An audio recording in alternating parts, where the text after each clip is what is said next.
സൈബറിടത്തെ വട്ടം ചുറ്റി പറക്കുന്ന ചതിയുടെ കഴുകന്മാരുടെ വാർത്തയിലേക്കാണ് ആദ്യം. സോഷ്യൽ മീഡിയയുടെ മറവിൽ കുടുക്കിയെടുത്ത് വഞ്ചന, വിവാഹ വാഗ്ദാനവും സ്നാപ്ചാറ്റ് ചാറ്റുകളും ആയുധമാക്കി തട്ടിപ്പ്. 14-കാരിൽ 5.5 പവന്റെ സ്വർണ്ണമാല തട്ടിയെടുത്ത 21-കാരനും സഹായിയും മലപ്പുറം വളാഞ്ചേരിയിൽ അറസ്റ്റിലായി. 21-കാരനായ ചമ്രവട്ടം സ്വദേശി മുഹമ്മദ് അജ്മൽ സ്നാപ്ചാറ്റ് വഴി പരിചയപ്പെട്ട പെൺകുട്ടിയോട് ആദ്യം സൗഹൃദവും പിന്നെ വിവാഹ വാഗ്ദാനവും നൽകി.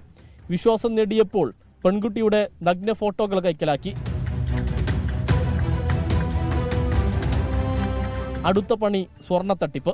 പുതിയ മോഡൽ മാല പണിയിക്കാമെന്നും പെൺകുട്ടിയെ വിശ്വസിപ്പിച്ചു. സ്വന്തം മാലയുടെ ചിത്രമയച്ചപ്പോൾ ഇത് ചെറുതാണ്, വലിയ മാല തന്നാൽ അതിലും വലിയ മോഡൽ കൊടുക്കാമെന്ന് പറഞ്ഞു. വാഗ്ദാനത്തിൽ കുടുങ്ങി കുട്ടി അമ്മയുടെ മാലയുടെ ചിത്രം നൽകി.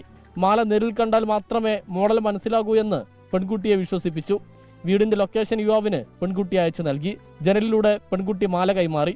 എന്നാൽ അജ്മൽ അതെടുത്ത് കടന്നു കളഞ്ഞു.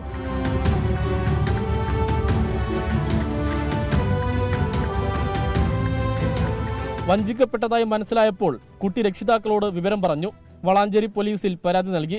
ശാസ്ത്രീയ അന്വേഷണത്തിനൊടുവിൽ സ്നാപ്ചാറ്റ് അക്കൗണ്ട് ഡിലീറ്റ് ചെയ്ത് ഒളിവിൽ പോയ അജ്മലിനെയും സഹായ് മനോജിനെയും പോലീസ് പിടികൂടി.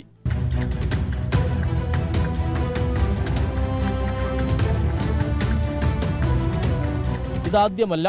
കഴിഞ്ഞ വർഷവും ഇൻസ്റ്റഗ്രാം വഴി പരിചയപ്പെട്ട പെൺകുട്ടിയിൽ നിന്ന് സ്വർണം തട്ടിയ കേസിൽ അജ്മൽ ജയിലിൽ കഴിഞ്ഞിരുന്നു. ശിക്ഷ അനുഭവിച്ചിറങ്ങിയ ഉടൻ വീണ്ടും തട്ടിപ്പ്. അജ്മലിനെതിരെ കൽപ്പകഞ്ചേരി, തിരൂർ പോലീസ് സ്റ്റേഷനുകളിലും സമാന കേസുകളുണ്ട്. വിവാഹ വാഗ്ദാനം, സോഷ്യൽ മീഡിയ സൗഹൃദം എല്ലാം വ്യാജക്കുരുക്കുകൾ. സോഷ്യൽ മീഡിയ വഴിയുള്ള ബന്ധങ്ങൾക്ക് പിന്നിലെ അപകടത്തെ വീണ്ടും തുറന്നു കാട്ടുന്ന ഒരു സംഭവം കൂടി. 24 തിരൂർ.